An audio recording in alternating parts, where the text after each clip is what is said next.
In this video, we bring you boxing moments where arrogance met reality. It's not quite at 100%. Oh, and there. What a shot by Lima! Mamma mia! These are fights where cocky fighters underestimated their opponents and paid the price.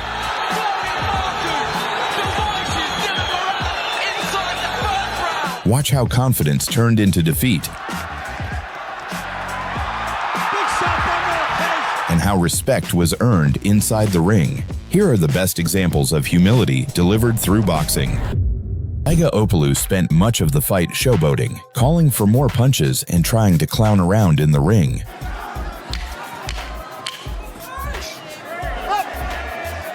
Couple of jabs, then he takes a shot. There's a better shot from Opolu. Lucas just has still there's a nice overhand right by Lucas. Little overhand right from Lucas Brown, but then he took a shot back. But he's just throwing singular jabs, and Opolu comes forward and throws that right hand.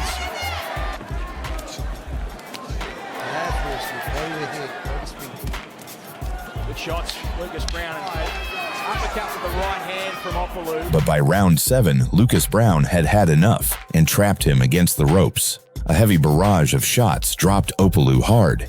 He's slowing down, and there's a big shot from Brown. Big right hand, Lucas Brown closing in on Django Opolu. Brown sits down on a right hand, and he's punching in bunches now. Turn for tie. Right hand. Here it comes. The referee could stop this fight. He leans in. There it goes. The left hand it is, and Opolu goes down hard. He asked for punches, and Brown delivered them all at once. Brown found that big left hand, and Opolu was down and out. He's putting the overhook there, he's tying him up, waiting. Oh! Edison Sadarin started the fight strong, even knocking Mikhailovich down early. Southpaw. Oh! Good. Wow. Just that blow, looked like he was going to slip, put the left hand down the tubes. He's using the shoulder roll, but I would suggest he goes to using his lead hand. Mikhailovich, but now he's just settling down, and he is now going to make his statement. Here he goes, catches him on the ropes, left, right, left. But then came this dirty shot. Tying him up, waiting. Oh! Can't do that, can't do that. He's waiting for the breakthrough, one on the break. However, as the rounds progressed, Mikhailovich took control. Second round, how good it is. Then he can follow with a shot like that. Nice little head work. Settle. In round 5, he finished the job with a knockout, proving why he was the champion. On the ropes, punching himself out of the ropes, and he's dropped him. And he's dropped him good. Soltaran's still showing plenty of moxie there. He's a couple of rights hand. He's got him stuck on the ropes. Closely. And Soltaran's down. It's over. It's done. Mikhailovich gets the job done. Zdravko Tarnagiev, nicknamed Bad News, inked up like a walking newspaper, built like a tank and full of arrogance. And across from him, for Gaspar, a quiet Spaniard with nothing to prove. But respect wasn't on Zdravko's agenda. Hey. Fight night arrived, and Zdravko strutted in like he owned the ring. Gaspar, despite 2 failed takedown attempts, wasn't backing down. He'd do it standing if he couldn't win on the ground. Striking. Cuidado, lo tocó, está sentado. Asentaba el trapo. A sudden flurry of strikes later, the supposed powerhouse was crumbling.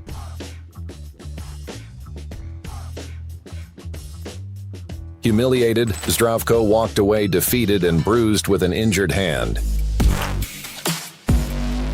6 months later, the rematch was set, but this time something had changed. Gaspar, once the humble warrior, was now the cocky one. No handshake, no respect, just a reckless charge at Zdravko. But arrogance has a price, and Zdravko was ready to collect. Aquí se lesionó, en cualquier momento lo puede parar Jesús, le dice que pelee de vuelta, son muchos golpes, In a brutal twist of fate, the overconfident Gaspar met the same downfall he had once handed out. He should have learned from Zdravko's mistake. Pride doesn't make you invincible, it just makes your fall that much harder. Jose Rebalta walked in ranked number 10, tall, confident, and looking like he actually believed he was about to eat Tyson alive. Rebalta's jab was supposed to keep Tyson off him, but Tyson slipped under it like a snake that knew the cheat codes and immediately started rearranging his internal organs with body shots. He can't do that. In round 2, Tyson landed a short right hand that sent Rebalta down like someone unplugged his controller mid-game. My hand by Mike Tyson is invited. And there was an uppercut. What a shot. But the man got up only to spend the next 8 rounds collecting every glove Tyson owned directly to the face.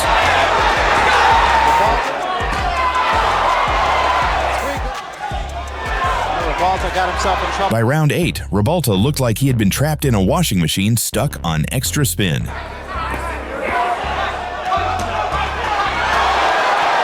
Jose got the worst of that one. The mouthpiece goes, and Tyson is on top of him.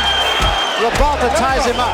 There is no spring, and there's a smashing left hand, and wisely, Tony Battle will send 5. But somehow, someway, Rebalta's spirit refused to leave the building. Crowd taking up a chant of Jose. Finally, in round 10, Tyson decided the subscription was over. Another big left hand. Oh, his legs. There's a big right hand, and Rebalta is about to go. And another big right hand. Back to the bottom. He actually caught Tyson. He ran from it. Until... Oh, what a shot. And Rebalta's down. 3, 4. He is up, but he... Oh, he's seriously hurt this time, though. Hey, how you doing? Yeah, that's a fighter. And that's it. I want to say that there was no way Rebalta could win the fight, but I think the official was wrong for stopping it. Trevor Berbick taunted Tyson, asking for more punches. Notice the lazy left. Watch Tyson load up with left and right. A bold move for a man whose survival plan clearly didn't include basic common sense. Having a good first round. Wow with the uppercut middle. Clips him with the left hand. Look at this. Combination. And Berbick ready to go. Again he's dropped. Catches him with a hook. Fighting in the wrong position. Round 1. A good round 1 for Mike Tyson. Round 2 had barely begun when Tyson slipped inside and dropped a left hook that landed like a controlled demolition. In front of him. That is, a left hook that really got him. Notice the lazy left. Watch Tyson load up with left and right. Round 1. Tyson clips him with the mic as soon as, a right hand, but clips him with the left hand. Look at this. Combination. And Berbick ready to go, but he stays on his feet. Another right hand, championship of the world. Trevor Berbick and Mike Tyson. Tyson goes to work right away, and he gets Trevor in trouble, and he's down. He'll have to take this of all time. Bangs the body. Wow, with that uppercut is Tyson. Catches him with a leg left hook, and he goes down. Berbick got up, and suddenly his legs started auditioning for a dance battle he never trained for. Trevor Berbick falls back in the rope. I don't know if he's going to be able to continue. He's got the heart, but his body won't let him do what his mind wants to. And he's counted out. It'll be scored as a knockout. He stumbled across the ring, hit the floor, got up wobbling like a broken shopping cart with a flat wheel, and crashed right back down like gravity had a personal vendetta. And it'll be scored as a knockout for Mike Tyson. Ball goes down tomorrow night. 100% I'm ready. He was born ready. 100% I'm ready. You know, we're ready to rumble. You know, this is it. You know, bring them titles back home. Bring them belts. What do you think, Daniel, when you look over at all of those belts there? They're coming with me. You know, it's my time. It's definitely my time, you know. August 2023, Wrocław, Poland. Daniel Dubois marched in like he was about to end the Usyk legend once and for all. Meanwhile, Usyk entered looking like a chill Eastern European math teacher who finished marking homework early and came to the arena for some light recreational destruction. From the opening bell, Usyk turned the whole thing into a defensive ballet recital. Dubois kept trying to unleash nukes, but most of them were whistling past Usyk like he was made of smoke. Struggling with the pace here, and we've said it before, even if he misses the target, he then Dubois, but doesn't go in, waits, goes on here, and Don Charles saying, go to your left, go to your left. Then round 5 happened, the moment that detonated Twitter. Dubois landed a body shot that folded Usyk like a lawn chair. Well, the referee signals timeout. That was a low blow from Daniel Dubois. For a split second, the whole arena short-circuited. Dubois celebrated like he'd just become king of Europe, but the referee waved it off as a low blow. Dubois going for now he looks like he is recovered. Back.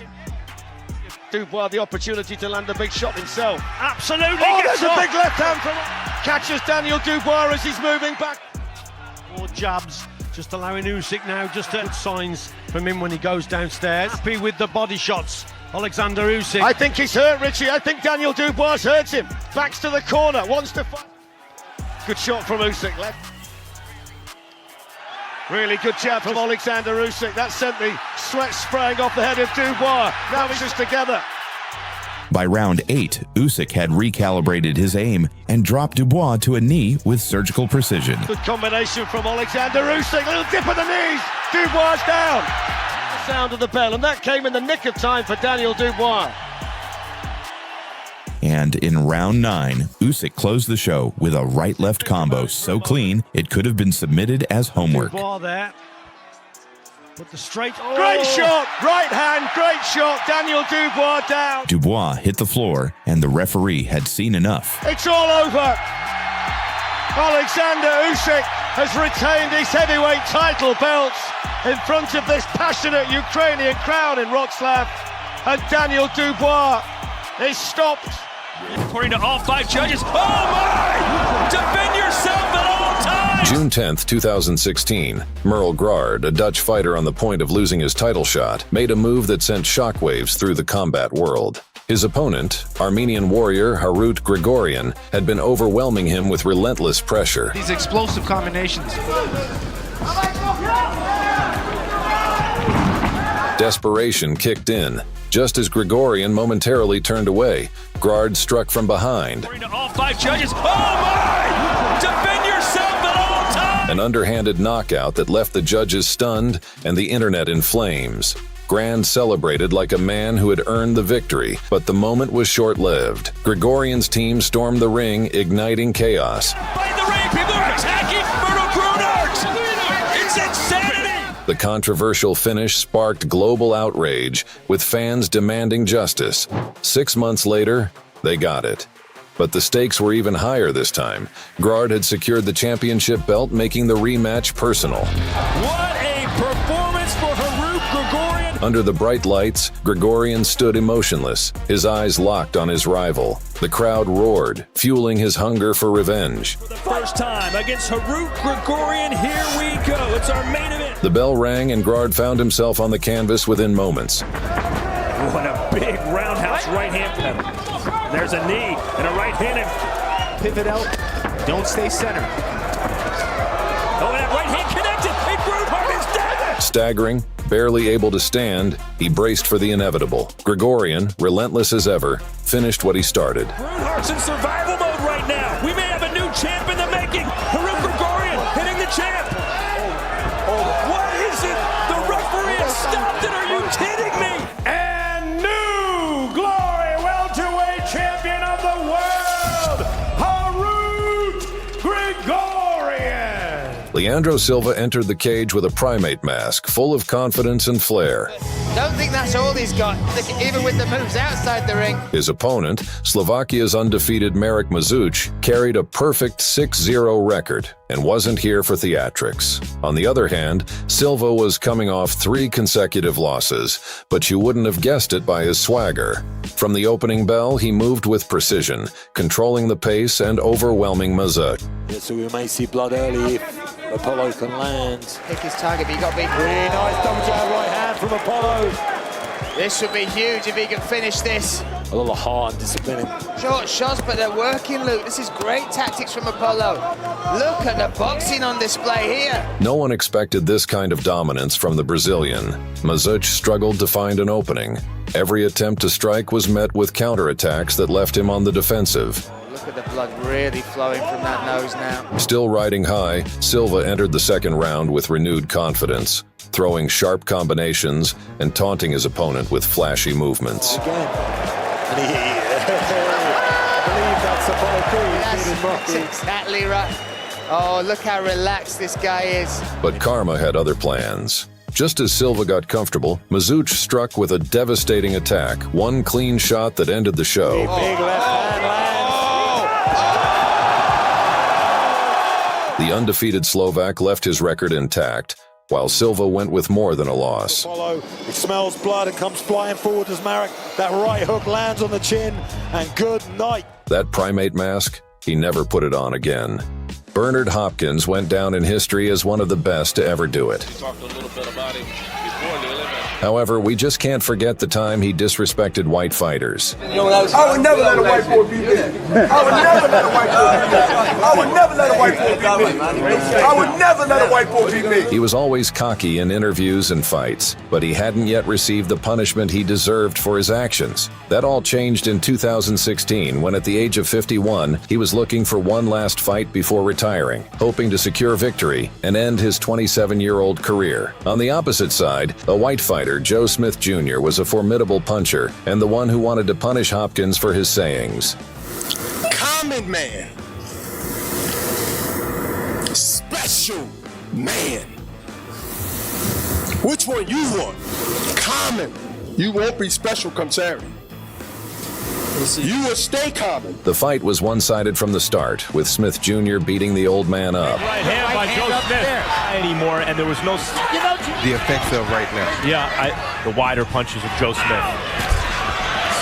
In the 8th round, the unexpected happened as Hopkins found himself near the ropes. Smith unleashed a flurry of punches, culminating in a devastating right hand that sent Hopkins through the ropes and onto the floor outside the ring. Big right hand. He's out. A left hook, another left hook, and then a big punch. Unable to continue due to the injury sustained from the fall, Hopkins was defeated by a technical knockout, marking the end of his remarkable career. It is your last fight. You will not fight again? No. Vitaly Klitschko was always known for his calm aura and ability to keep his cool, even when his opponents disrespected him, like getting slept, for example. A crazy Shannon Briggs was given a shot at the WBC title of Klitschko, and he for sure knew that the only way to win such a fight was through mental warfare. I'm the best that ever did it. I'm asthmatic, 2-time heavyweight champion, and that's mine for Saturday night. And nothing can happen. Ain't nothing. He can't beat me. I already died 10 times. Take it easy, Daddy. Take it easy, Daddy. Take it easy, Daddy. You know I don't play that. You know me. After many attempts to distract Klitschko, it was finally time to face him in the ring and finally get an answer to all those insults. But after going through those 36 minutes with Dr. Iron Fist, Briggs, who got hit again and again, most worryingly with flush right hands to the head and jaw, managed to make it to the final bell. Klitschko in rechte Unterkörper. Wie viel wollte sich dann ein bisschen da aus der... Und da kann man die... After the fight, he was then sent to the hospital in Hamburg, Germany, too badly damaged to be allowed to fly home. Perfect. Mike Tyson, in the earlier parts of his career, was a calm and reasonable person. As the years passed, he began to present a more aggressive aura against his opponents. A victim of this was Lennox Lewis, who Mike Tyson carried a different type of hatred towards, and it showed in the interviews he had. He's the Homo sapien. I'm the Homo superior. He's not afraid of him. This is one time he's going to get hit. And at the official press conference of the fight.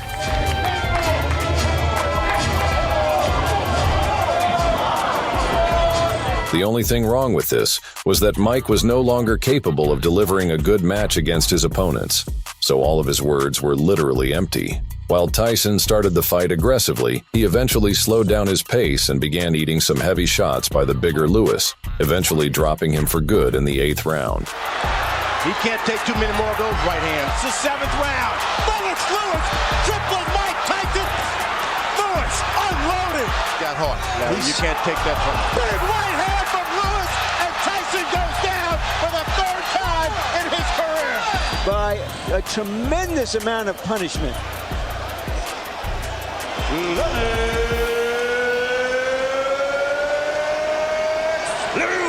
Ryan Charlton promised to knock out Adam Ezim. He's young, there's a hell of a lot of pressure on his shoulders.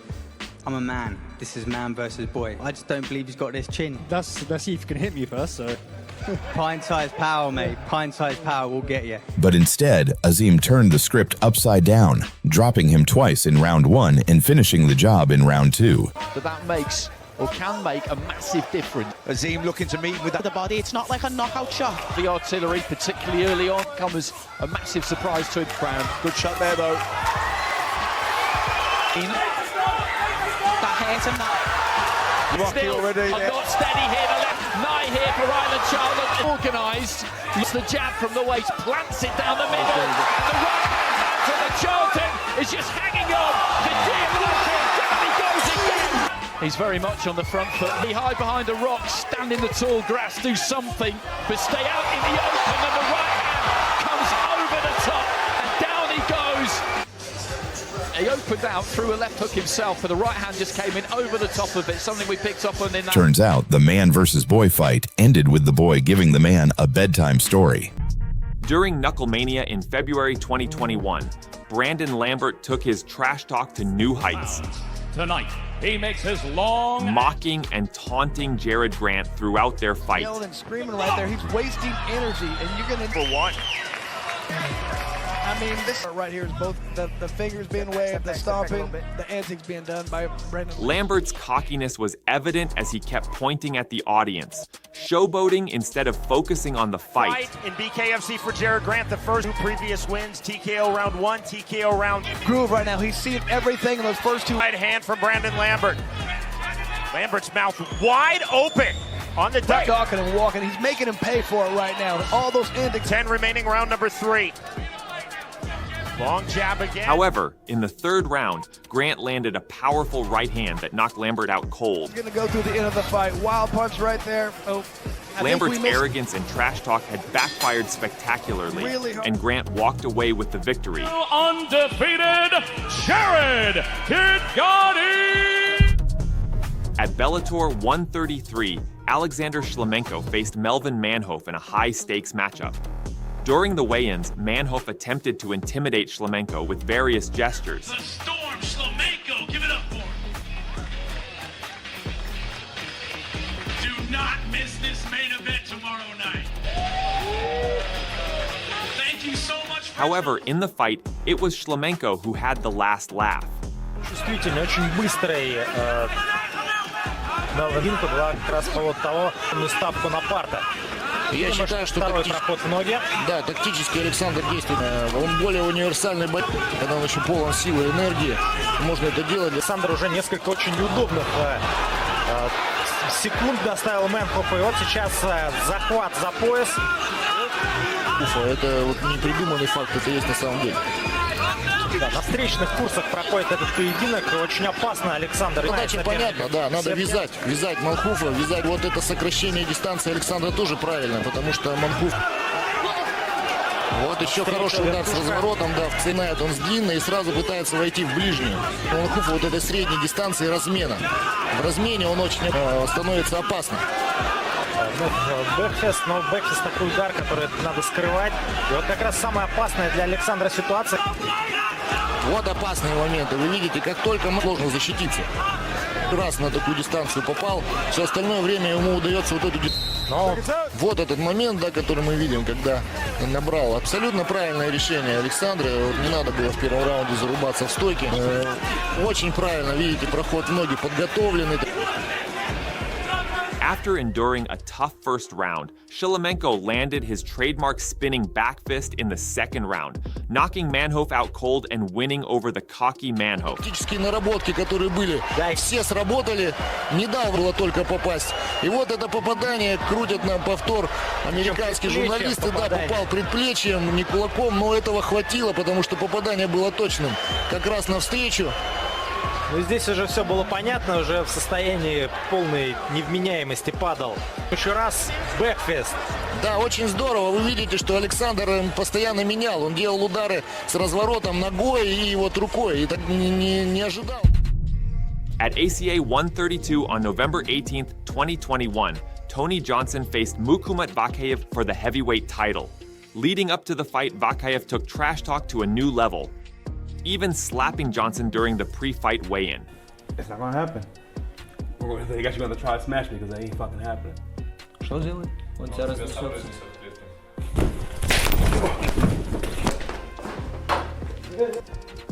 Разнесет. You will. You will. You will. You will. I'm in your head right now. I'm in your head right now.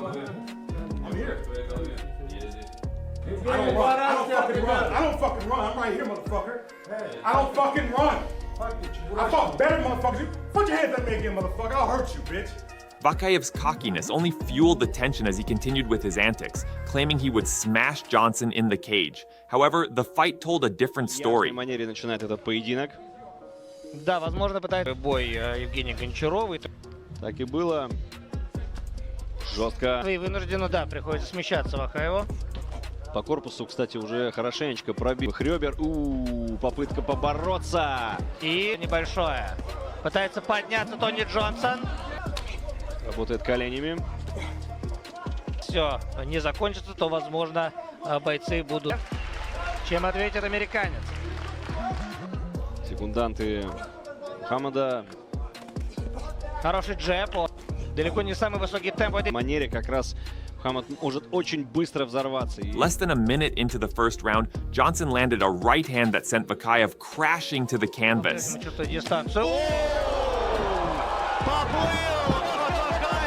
The referee had to step in and stop the fight. Vakayev's pre-fight arrogance was swiftly punished as Johnson walked away with his title intact and a satisfying victory over his trash-talking opponent.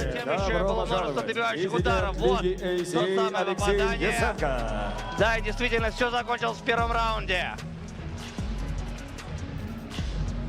Здесь спасался, перекрывался как мог, и Виктор Корнеев долго выжидал, но... Leading up to Glory 78 in September 2021, Badr Hari couldn't help but flaunt his confidence, even showing off his pushing skills during the stare-down with Arkadiusz Wrzosek. Versus Warsaw, Poland.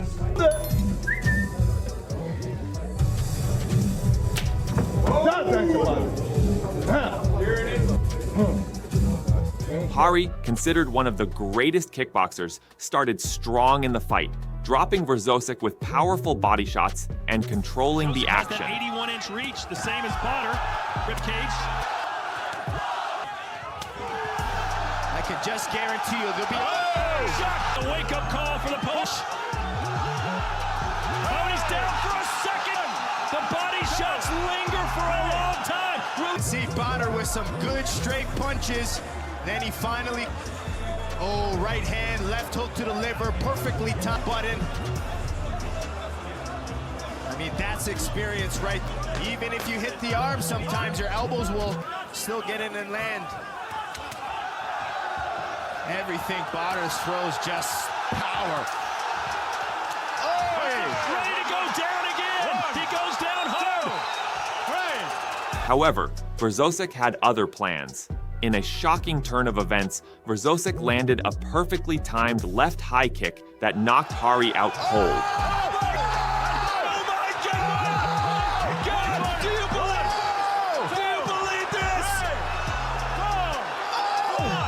Basically, it was the last kick he could have mustered. Just flicked it up. In the United States, we call that a Hail Mary, a last gasp. It was one of the biggest upsets in Glory's history, and Hari's arrogance was left in shambles. At Combat Global 53, Jamaican fighter Matthew Colquhoun couldn't resist showboating in the first round of his fight against Ovidio Bojorquez. Southpaw, that can be kind of daunting. You gotta take it. Okay, if you're not ready to fight, yeah, exactly. So it's been a layoff, but when he was to that name, so he's had to compete against some notable names. Shot tie-in, going for the takedown again. You mentioned that last fight, Max, that he had. It was a... To help you stand up, get that underhook to a single leg. There you go, nicely done. The right side is big right by Bojorquez. Giant right. The right side is big right by Bojorquez. Giant right. And he heard it. And it wasn't just then. And it wasn't just then. It's right there. It's even in the beginning exchange. Colquhoun taunted his opponent, even sticking out his tongue in a moment of overconfidence. And it wasn't just then. And it wasn't just then. It's right there. It's even in the beginning exchanges in the beginning of the first round. However, Bojorquez wasn't fazed and made Colquhoun pay for his arrogance. In response to Colquhoun's showboating, Bojorquez swiftly countered with a flying knee that brought Colquhoun down, ending the fight in dramatic fashion. What began as cockiness quickly turned into a humbling knockout for Colquhoun. Athleticism and timing. Throw the knee where you think their head is going to be, not where their head is. Zab Judah versus Carlos Baldemir. Judah couldn't help but claim that Baldemir was nothing more than a tune-up for his upcoming fight against Floyd Mayweather. He talked about Carlos being a stepping stone because he didn't care much about his potential qualities. Then, he unsportingly landed a punch on Baldemir before the fight began, during introductions. Good evening, gentlemen. You both received the Athletic Commission. I expect to touch gloves, and good luck to the both of you. Oh, Zab, we're going to keep our cool now. We're going to keep our cool. Zab, I don't want that going on in my ring, all right? Let's go. Go back to your corner, wait for the bell. That was enough to fill Carlos Baldemir with rage, and the 10-1 underdog won the fight by unanimous decision after 12 rounds. Super welterweight champ, we got Quail, a light heavyweight champ, and Baldemir. A couple of gym rats from here in New York came to me and may be right. Baldemir keeps throwing. I don't know how you can be giving Judah any of the lap dip. Even the hand speed of Judah. Again, if the fight is stopped by an accidental headbutt after the end of the fourth, they go to the scorecards. Trouble back in round 7. Oh, wow. Here's Baldemir going to work again. And again, never thought Judah would be in danger of losing. Judah has thrown so few punches, I don't know how you can give him nothing. There's a good jab, counter shots by Zab Judah. Baldemir, domination by Zab Judah there. Now he's starting to land. Ooh, nice right by Baldemir. I think that stunned Judah. Yeah. It harms. Act like champions. Should have been punching. He's got a tired heart fighter in front of him. He should have punched. He should have. Nice fight. Anthony Joshua versus Daniel Dubois. Before the fight, AJ and Daniel Dubois sat down for media obligations. Joshua didn't like how Dubois was speaking about him and became upset, almost leading to a full-out brawl. Honestly, speaking from the bottom of my heart, aside from belt and aside from it being him, I'm just ready to fight. Let's go, let's go. If he wants to swing, go. Let's go now. Security had to intervene because AJ kept telling Dubois to shut up and relax. Shut up, relax. Relax. If you want to go now, let's go. Relax. If you want to go now, let's go. Chair across your face. Don't disrespect. No, you can't intimidate me. Don't disrespect. You can't intimidate me. Don't disrespect. You can't intimidate me. Daniel, don't Who disrespect. do you think you are? He was arrogant and tried to get under Daniel's skin. Okay. I want this little boy. Don't disrespect him, bro. This guy. No. We do it with No. It's good. Take disrespect lightly, Dan. It's good. Don't sit on the table telling me we can go now and do all of this and that. Charles Manucci versus Kudratio Abdukakorov. Manucci was the WBC silverweight champion, with experts expecting him to win.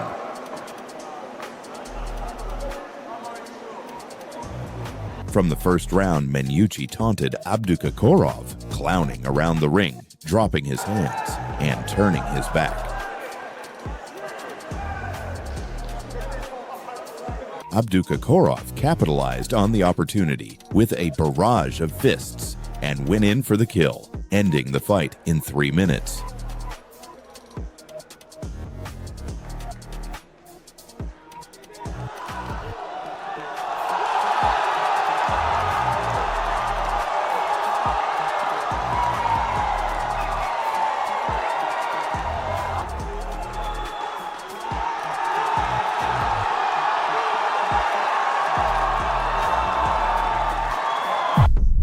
Julio Cesar Chavez versus Frankie Randall. Chavez is always throwing. Can you keep it off him? Chavez, boxing royalty with a near-perfect record, was never going to lose to someone like Frankie Randall. And so does his corner. Good shots by Chavez, got in. I talked to Purdy about the body shots there, and I sense a little starch, a little air leave Frankie Randall's body, but look at him fire back. He believed his 90th win was simply a formality. That's why he didn't even put in more effort, and later acknowledged how he almost expected Randall to cave in and lose. I really thought Randall would get tired. The way I was fighting those first 3 rounds, I figured he'd run out of gas. I really thought that if I kept up the pressure, I'd be able to knock him out in the later rounds. But the exact opposite happened, as Frankie did something no one else had even imagined possible.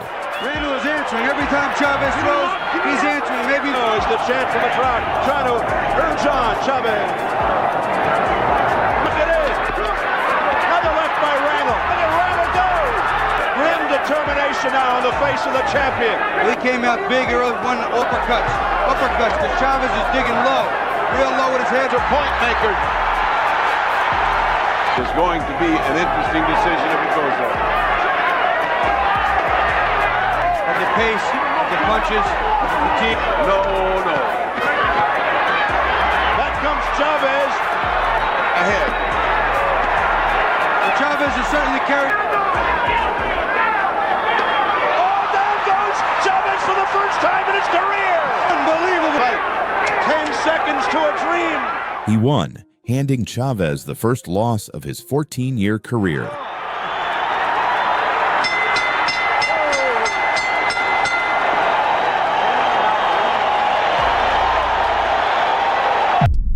Teofimo Lopez versus George Kambosos Jr. These two, they've been jawing all week. Good little counter left. The pre-fight press conference between Lopez and Kambosos got very heated. You don't even know what's coming. You say I gotta worry about a right hand, you gotta worry about all hands coming at you at all times. I could do it. I can break you down right now, and you lucky you're not fighting. You lucky I can fight tomorrow. You lucky we're not. You lucky we're not fighting today. Because in reality, I'll put you in a fucking stretcher. You wouldn't even make white. You wouldn't even make a white, boy. Lopez claimed he'd put his Australian counterpart on a stretcher. Then he came up with the ultimate disrespect, promising to put his foot on his neck. Listen, come on, man. I can't make wait. You guys can fight June 5th. No. Hey, come on. Come on, do it right. Do it June 5th. You can get it June 5th. And you know what? I'm gonna put my foot up your neck, my dude. I'm taking all your belts. All right. You ain't shit. Yo, you should be thanking me, my guy. You should be thanking me. Just be there June 5th, and I'll do the rest. You missed your fight yesterday, boys. I'll do the rest. You be there. I'll do the rest. I'll do the rest. Face it out, guys. Face out for the cameras. Face out, gentlemen. All right. Face out, guys. T.O., you want to grab the championships?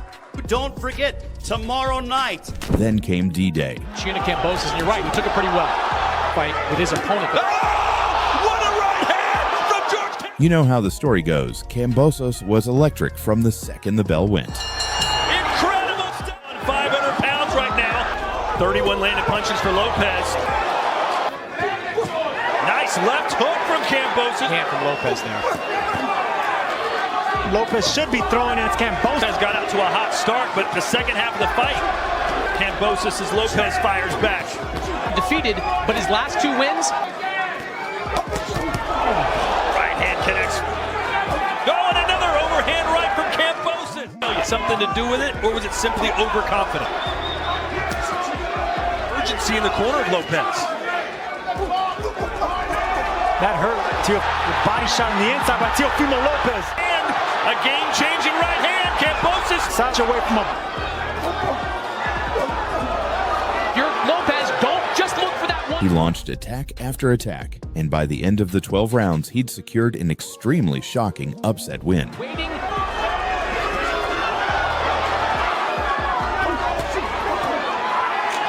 What a battle! In March 2006, undefeated American fighter Jeff Lacey traveled to Manchester, England to face Joe Calzaghe for the IBF super middleweight title.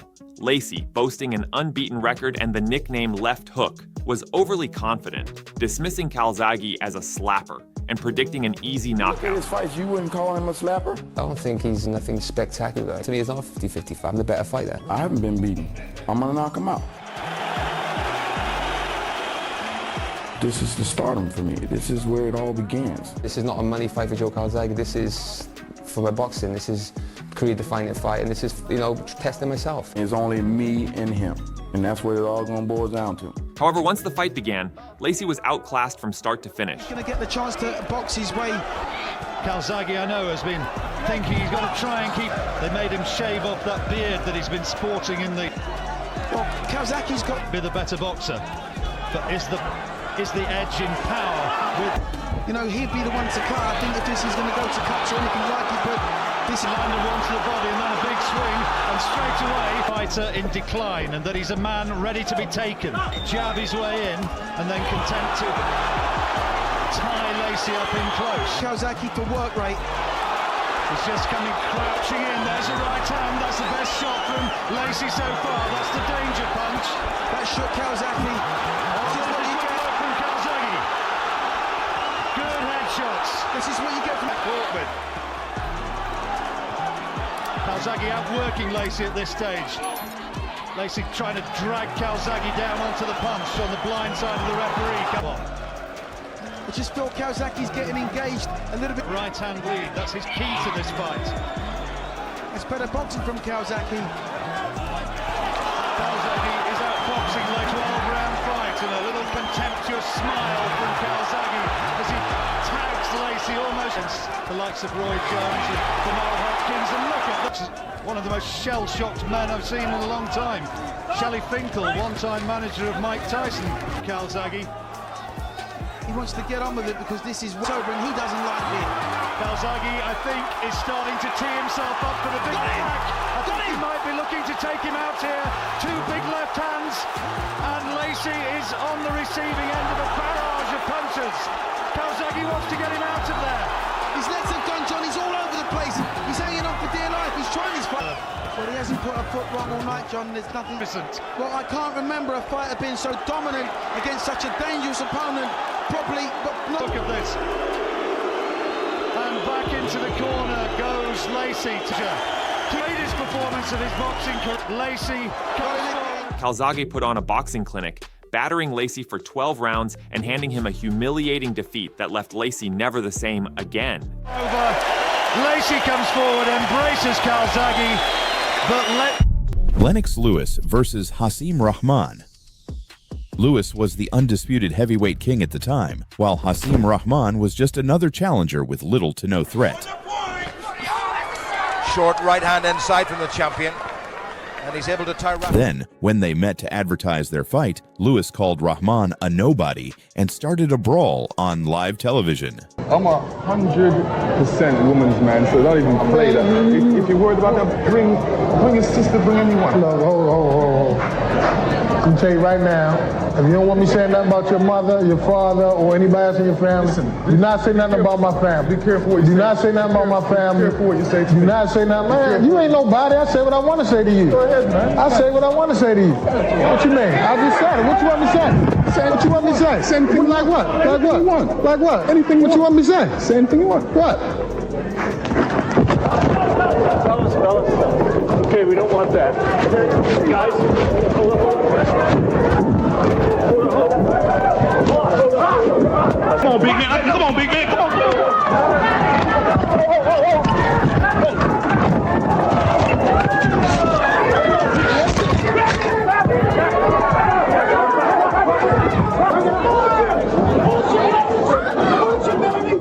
But in the ring, things turned out very differently. In terms of the knockouts, there was a good combination to come forward. Oh, uppercut once again. Nice. He's actually trying to get him out of there in this round. And you're wondering if, like I said, the short right hand inside from the champion.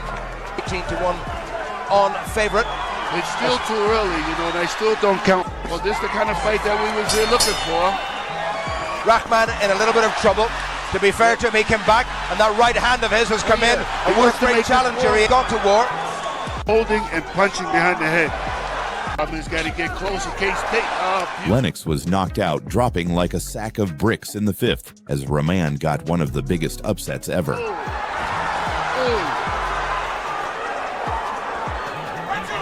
Oh, he's got him! He's got him! He got careless. Is it Oliver McCall all over again? It is, and Lewis has gone! Lewis has gone!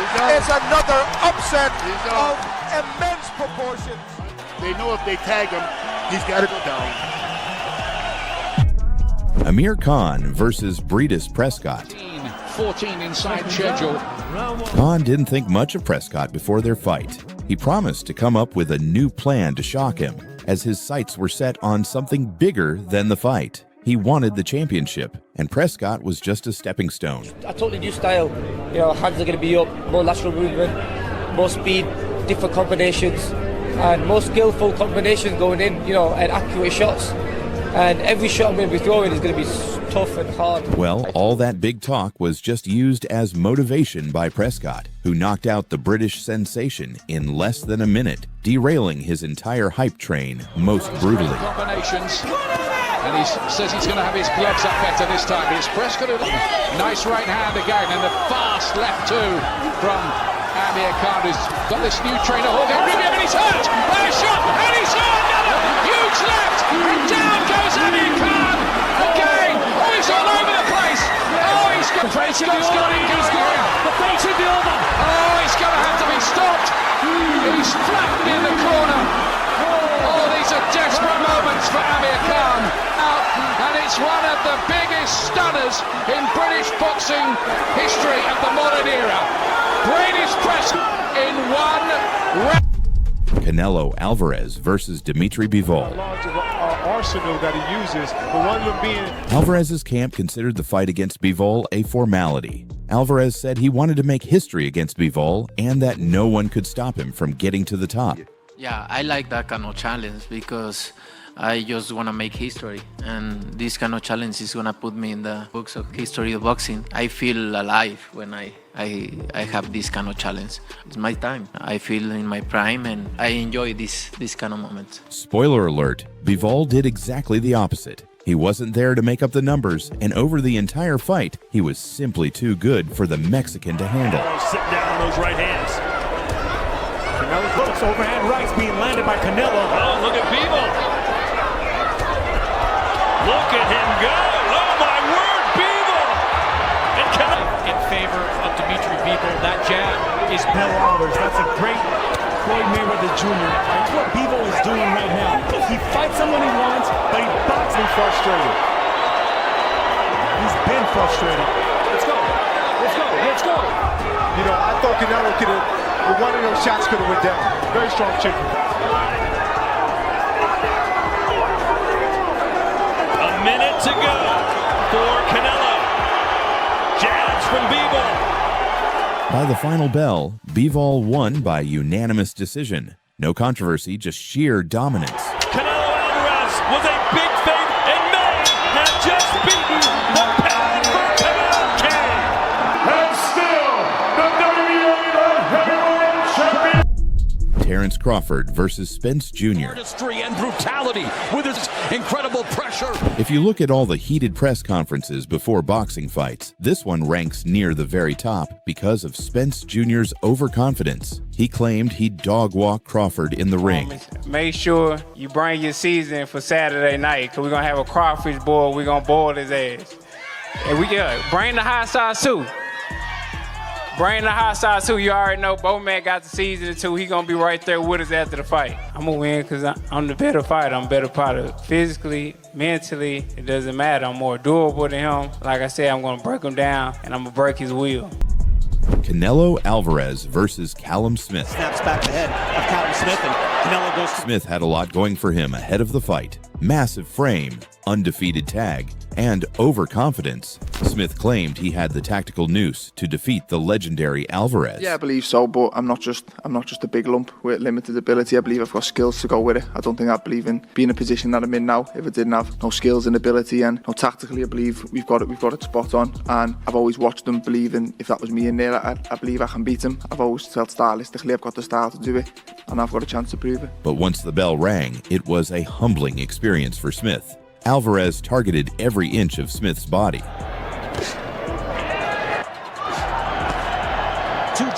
This is what Canelo could explode.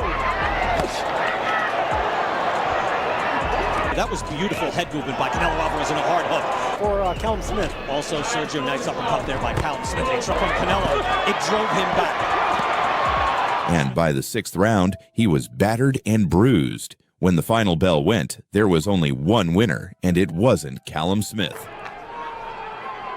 Callum Smith, the champion of the world, is getting busted up. Uppercut in the right hand. Fires back a hook, trying to get respect. Final 30 seconds of the 9th round.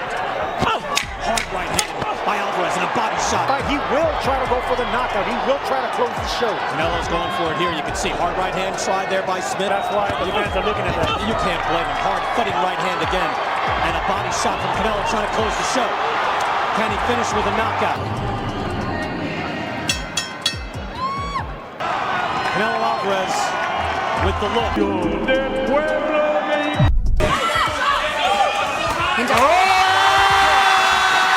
Gigi Barofio thought he had it in the bag after dropping Can Kaplan and posing like a champ. But Kaplan bounced back, turned the tables, and by round 3 sent Gigi to sleep.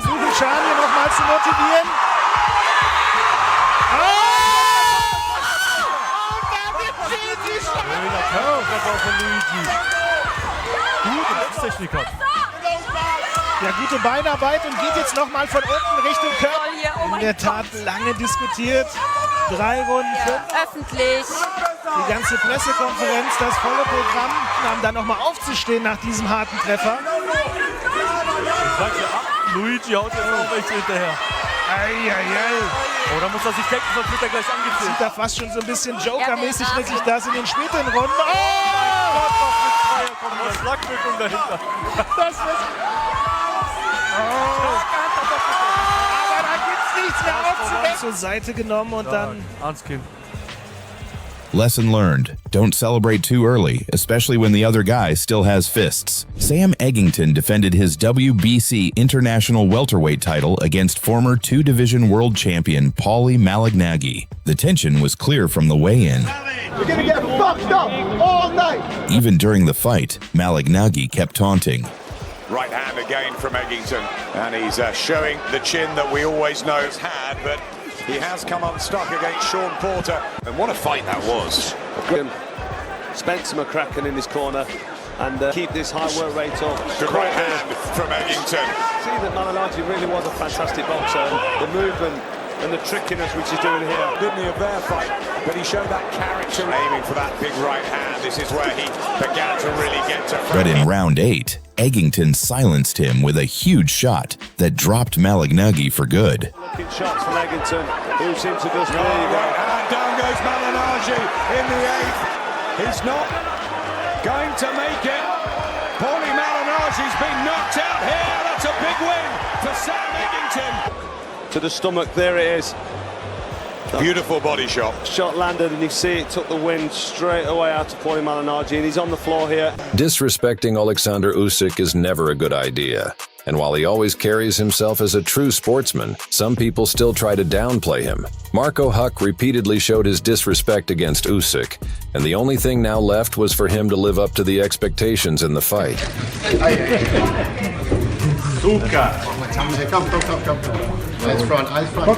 Even from the very first round, Huck was getting dominated. Far less activity, that terrific contest, really heavily, and works away with that right hand. And in the later rounds, he kept getting hammered. To the mark, and now beginning to bring uppercuts. Continuing to work the shield in that maniacal grin that he possesses to intervene. But in fairness... Until he finally learned his lesson in the 10th round. Weaving in front of his man, vulnerable position.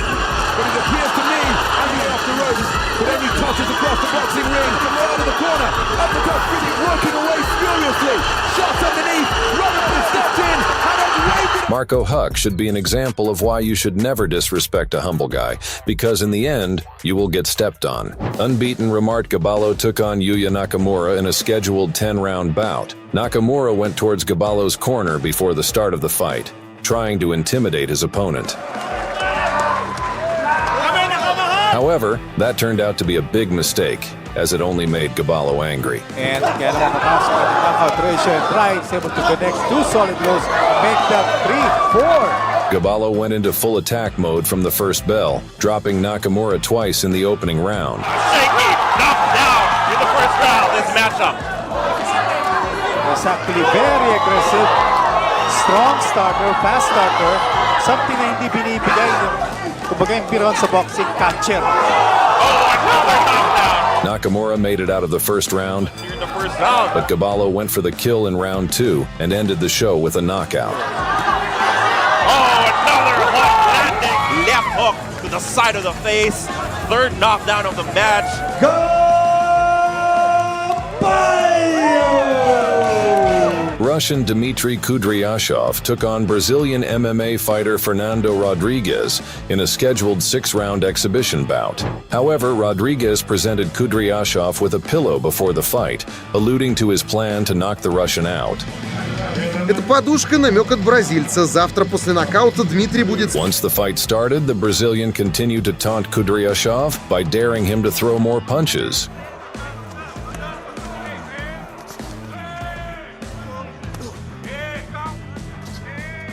Unfortunately for Rodriguez, Kudryashov obliged and put him to sleep with a brutal knockout punch.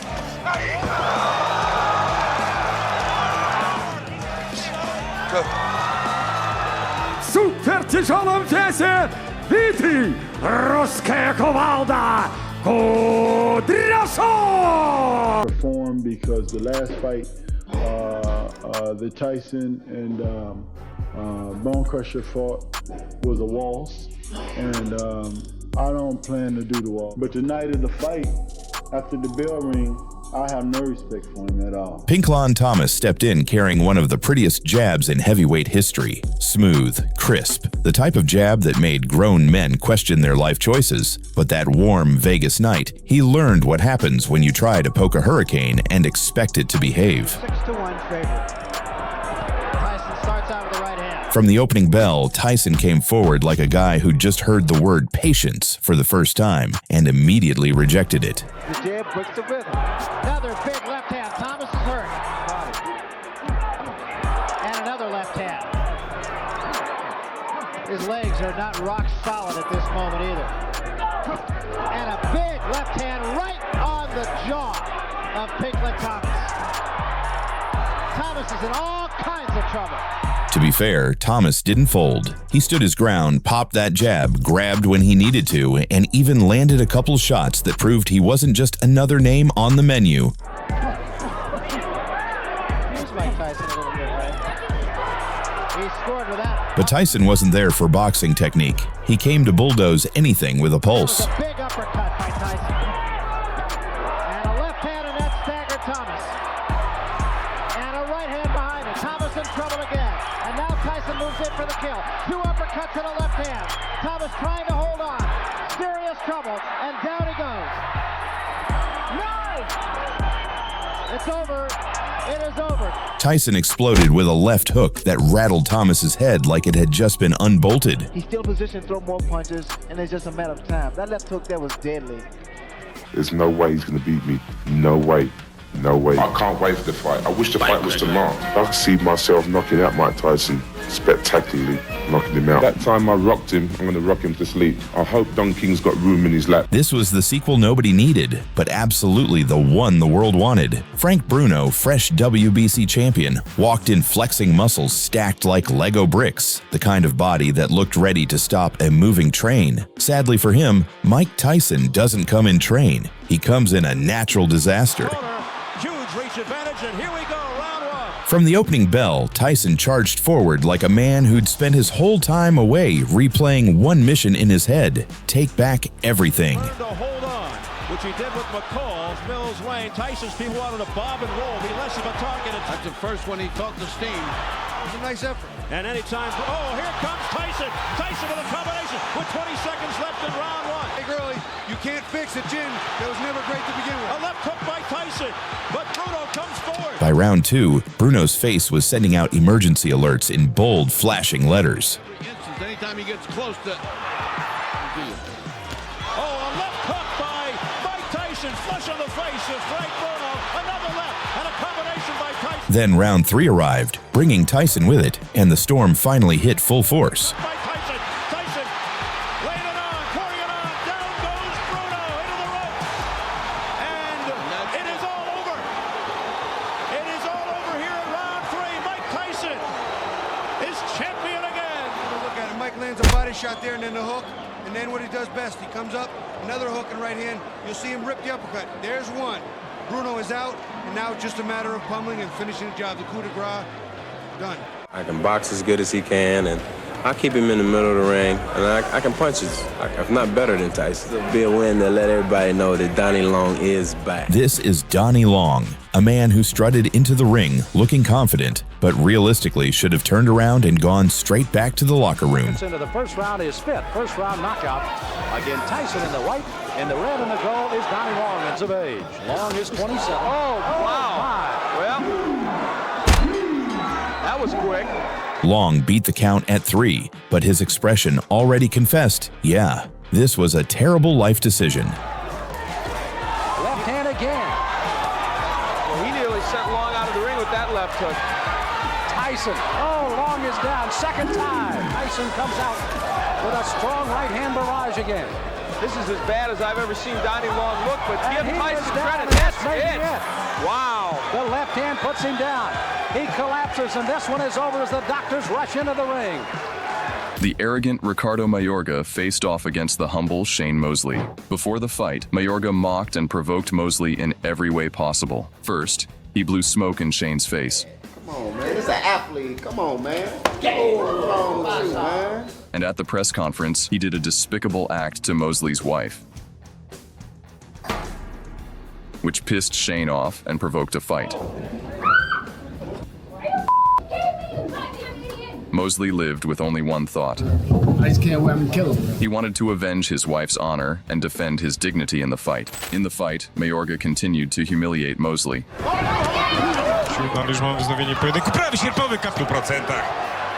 He danced in the ring and even showed an obscene gesture. Tylko że z tych dalszych sektorów, no proszę. Właśnie rotacyjnymi. Shane's patience ran out and it was time for revenge. He landed a left hook right in Mayorga's liver and punished the cocky fighter for all the hurt that Mayorga had done to Shane and his wife. Poprzednią rundą pokazał nam tutaj lwi pazur, no i korpus poszedł. Tak jest, koniec walki, przegrywa w ten sposób. Będzie już definitywny zakończenie kariery. Cios na korpus. In March 2004, Nate Campbell and Robbie Peden squared off for the USBA Super Featherweight title. So far, Peden wants to Pete does, like Robbie does. There's why. Right hand by Campbell. The fight took a wild turn in round 5 when Campbell was completely in control. Landing punches like it was nothing, he hit Peden with a savage body punch and followed it up with more blows. What a body shot. If Campbell goes back down to the body. It looked like he might have even broken Peden's rib. He may have broken a rib. That was a savage right up. But Campbell got too cocky. Instead of finishing the fight, he started showboating and forgot the golden rule of boxing.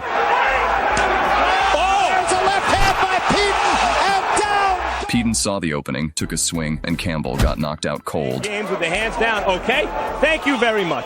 It was a shocker. Campbell had the fight in the bag, but his ego got the best of him, and Peden snatched victory right out of his hands. Next up is an incident from the 90s. Back in May 1994, former world title challenger Thomas Tate got another shot at the IBF middleweight champion, Roy Jones Jr. Tate entered the ring as the #1 IBF contender, but he didn't seem to take the fight seriously at all. Instead, he spent the pre-fight hype dancing and mocking Jones, clearly underestimating the champion. To both fighters in the dressing room, caution again, obey my commands at all times. Roy Jones, however, showed pure disdain for Tate's antics, and when the bell rang for round 1, Jones made it clear who was in charge.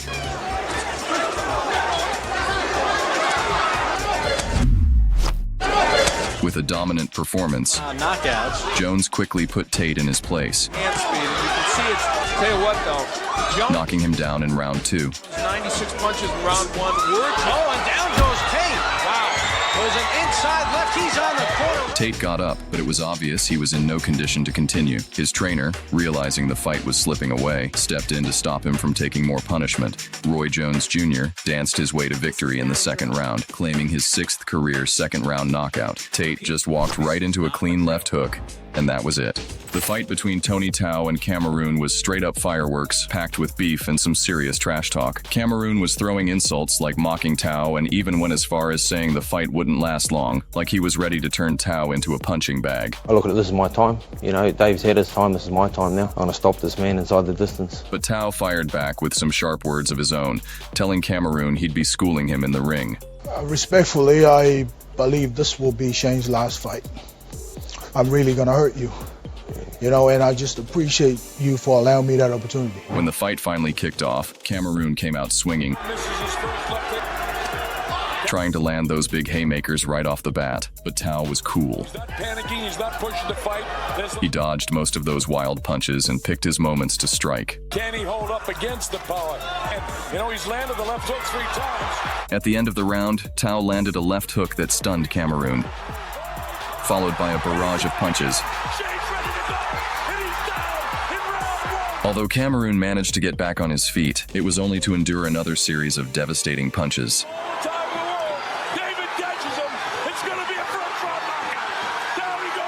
Somehow he managed to survive again, as the referee missed the sound of the bell signaling the end of the round. But in the second round, Tao delivered the same barrage of punches with pinpoint accuracy, and this time there was no escape.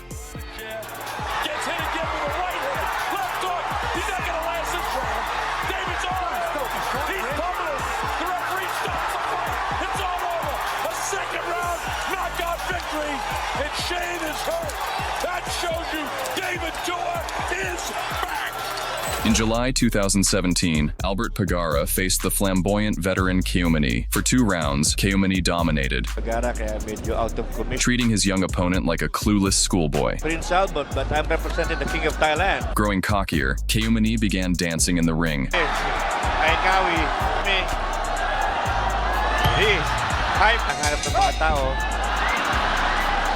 Mocking Pagara like he was performing on stage. His arrogance hit a new high when he turned to his corner mid-fight, casually greeting his coach with a cheeky, "Hello."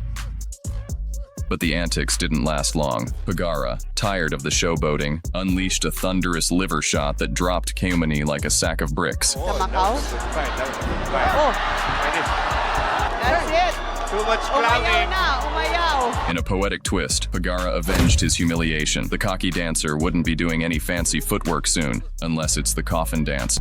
In March 2014, Ben Nguyen faced Julian Wallace for the Nitro MMA Bantamweight Championship. 61.6, he's in.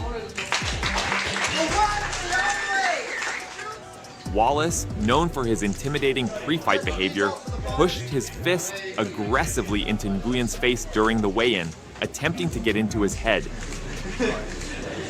Good work, guys. All of it. Tomorrow night. But all that tough talk didn't help him in the actual fight. Nguyen needed just 25 seconds to deliver a crushing defeat, completely dismantling Wallace in a display of precision and power that made his pre-fight antics look foolish.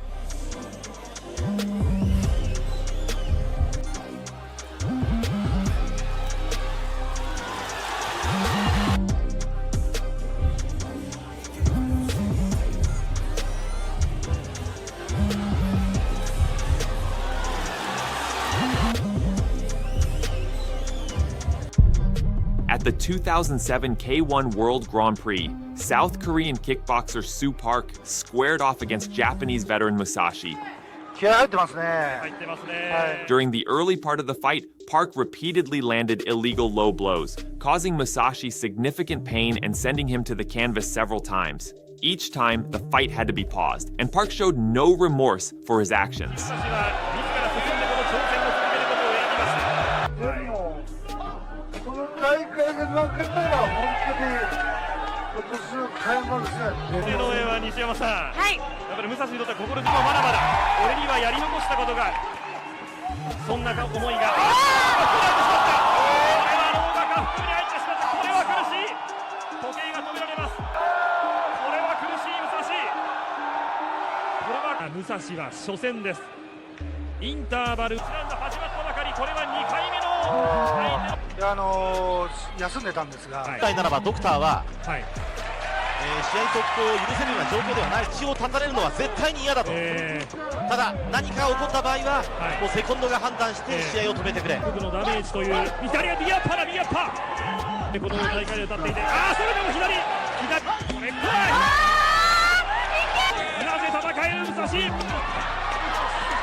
However, Musashi wasn't about to let the low blows get the better of him.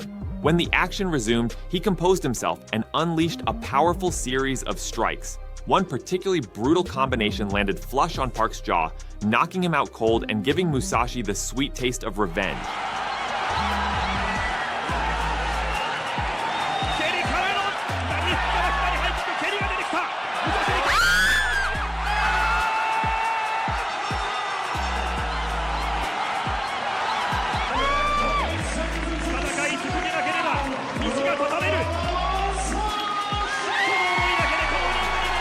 Undefeated fighter Marek Mizuk faced a fighter from Brazil, Leandro Silva. During the fight entrance, Mizuki behaved calmly while the cocky guest tried to impress everybody with his monkey business. Early on, but don't think that's all he's got, even with the moves. In the first round, Silva outclassed his opponent. The injury we teased about. He got beat. Really nice double jab. And with the purpose of humiliating, didn't put power behind his punches. These are short shots, but they're working, Luke. Feeling the superiority in technique, overconfident Silva proceeded playing for the audience by performing a Brazilian dance in the ring. Oh, look how relaxed this guy is. Cocky fighter completely won the round. A little bit of a mouse under the eye as well. And with a full confidence began celebrating his victory in advance. Oh, look at the blood really flowing from that nose now. Oh, sharp right hand. Graphic, you don't need to... Mizuk entered the second round with the raging fire in the belly. Both coming out southpaw. Oh, a nice right hand. Mizuk with a powerful left hook forced Silva to perform the last dance. And proceeded to obliteration of the cocky fighter. Big left hand lands.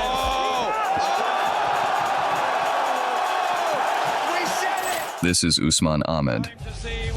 Flash, skillful, but still relatively raw. He apparently mixed up boxing and dancing and performed the most cocky entrance in boxing history. Terrific character, and he showed us glimpses of class, but a massive step up. It was obvious that he did not count his opponent at all, considering him an easy prey. After a terribly brazen entrance, he continued to show disrespect to his opponent. But his dance lasted longer than the fight itself. Already in the first round, his opponent delivered a devastating blow which made the cocky dancer humbler and sent him to the show Dancing with the Stars. It's the right hand, and he's been having success with that since the opening bell. Oh, what a knockout! Beautiful punch. Couldn't have landed any cleaner on the button. In 2013, Adrian Broner defended his title against Marcos Maidana. Prior to the fight, Broner started mocking Maidana. After I fuck him up December, I can promise you this. It's gonna get ugly. Proving that he was not only the WBA champion, but also the champion of showing off. Already in the first round, Broner did the dirty move. Doing that, he's gonna have to get active.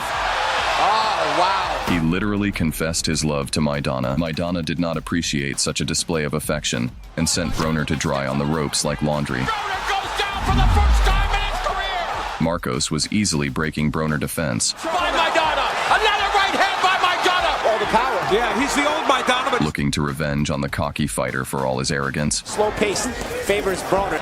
Left hook by Broner, left. Each punch from Maidana was educational in nature. And it's been a career with over 300 fights in there. But in addition, Maidana taught a lesson in sex education as well to reinforce the lesson. Twice, felt a lot of power. Yet Marcos knocked him down again. As a result, Maidana won and made the cocky showboat a show-off much more humble. Geronimo Mondragon and Vyacheslav Datsik faced each other at the boxing tournament. During the face-off, Mondragon began to push and scream at Datsik. Despite all the effort to look fearsome, Mondragon looked more like a crying man from the famous meme. Before the weigh-ins, Ludicrous Giant might have been to the children party where they gave him an aqua makeup. The defiant screamer didn't miss a chance there either and tried to attack Datsuk. The fight took place in the cage, as it is the place to keep the psyches away from healthy people. In the very beginning of the fight, Datsuk sent Mondragon to kiss the canvas. Datsik meant business, and with a sledgehammer-like punch made cocky Yeller humble, sending him into the dark realm. In a heavyweight title fight, the challenger Mahmoud Char face off against the champion, Alexander Povetkin. Povetkin, in the champion style with his heavy punches, began decimating his opponent from Serbia.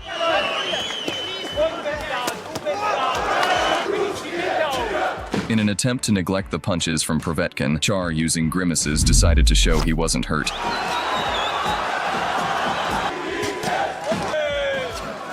Then Char, seeing no fair way to win, resorted to the vile punches after the bell, an attempt to get the champ mad. However, Povetkin didn't fall for tricks of Char and proceeded to destroy the scumbag, forcing him to scream and despair. With a series of bone-crushing and unanswered blows, Povetkin sent the Showboating fighter out of the ring.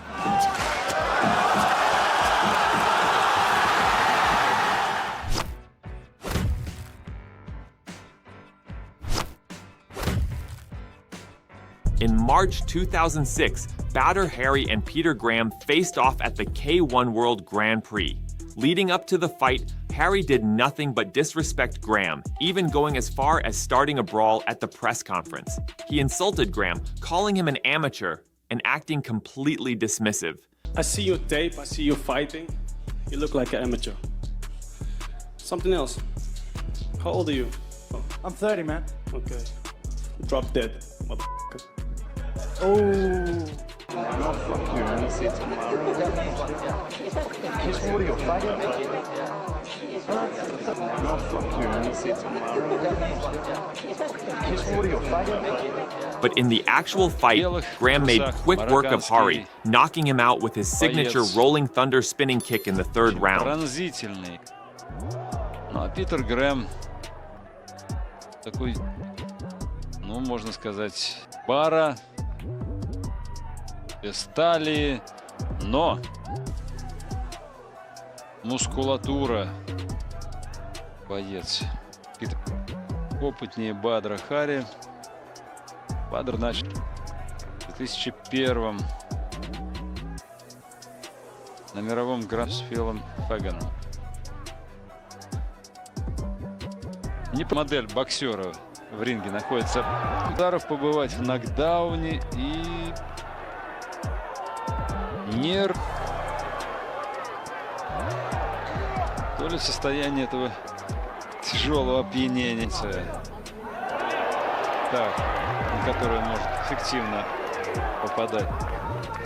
Ярость таким облаком висит над рингом, словно у диска стальные остроты подходят.